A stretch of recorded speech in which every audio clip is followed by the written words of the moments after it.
for the iliacus release, you're going to take your half dome and you're going to place it underneath your pelvis, the back of your pelvis, your sacrum, with a rounded side up.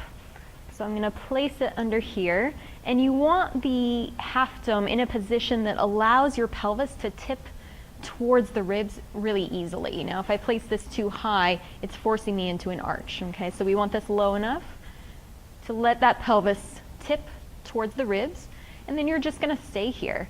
So take some nice deep breaths, and you really just want to let the ribs fall towards the ground, let the pelvis release towards you, and just let those legs and hip flexors relax. So we'll just stay here for as long as feels comfortable.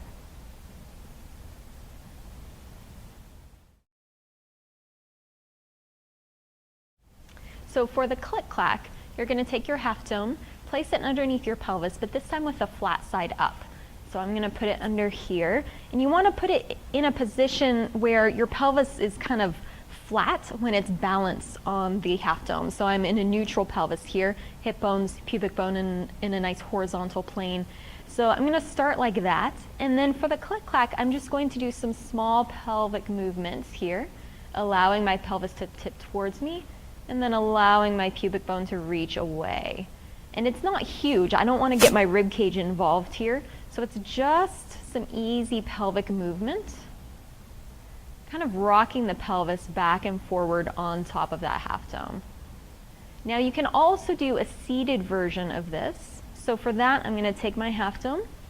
I'm going to come up and actually sit on it. Okay. So if you have a travel dome, your sit bones will probably be on either side of the edges of the half dome here. I want to start again with a neutral pelvis, and I'm going to just hold on to the fronts of my shins and lean back so that my arms are straight. And then from here, I'm going to keep my arms straight and just do a little bit of rocking of the pelvis. Again, forward and back.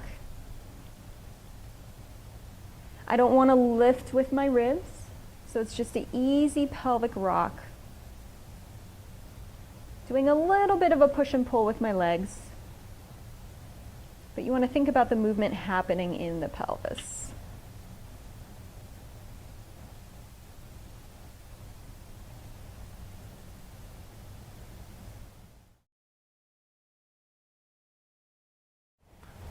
So for the thoracic stretch over the half dome, you're going to take your travel dome and you're going to put it underneath your back, round side up, so it's about the height of your shoulder blades. It's kind of in between them. So I'm going to lay this down.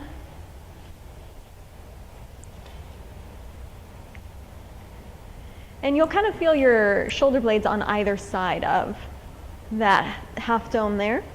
And then you're going to bring your hands behind your head. You want your head to relax into your hands, so you're not trying to hold your head up by yourself. Yeah, let your neck relax, let the arms do more of the work. And I'm going to start down here, so I'm kind of tilted back over the half dome.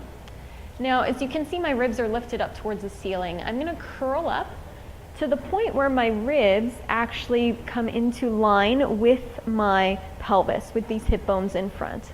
So I'm going to keep that alignment. And then from here, I'm going to work on lowering my upper body down, thinking about opening my sternum to the ceiling, but without letting my ribs come up. So I'm not letting this happen. I'm keeping those ribs down, but I'm mobilizing the upper part of my thoracic spine here. And then I'm going to come back up to where I started. And then again, so I'm lowering my sternum down. It's not about the head either. Your head just kind of goes along for the ride. And then come back up. So we're going to do a few of these, really making sure those ribs stay in line with the pelvis. We're just trying to get some movement and some mobility back into the upper part of your thoracic spine. And then on the last one, you're going to stay there. You can just hang out here, take some nice deep breaths, but on your exhale, make sure you melt those ribs down towards the mat. So I'm not inhaling and letting go of my rib cage alignment. I'm keeping that nice alignment as I breathe.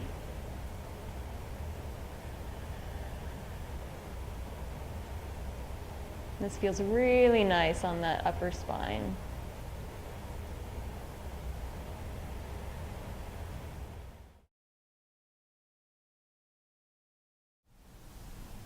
So for the calf stretch, I'm going to place the half dome on the ground, flat side down, and I'm going to stand in a nice neutral stance, so outside edges of the feet pointing straight forwards. Feet are the width of these pelvic bones in front.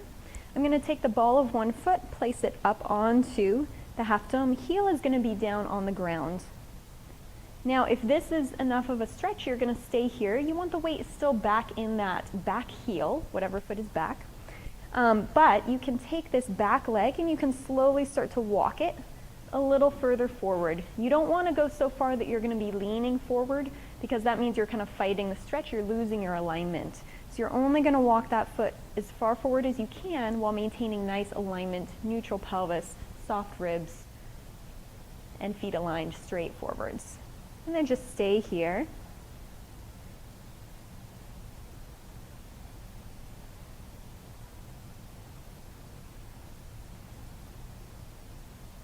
As long as it feels comfortable, and then you can switch to the other side.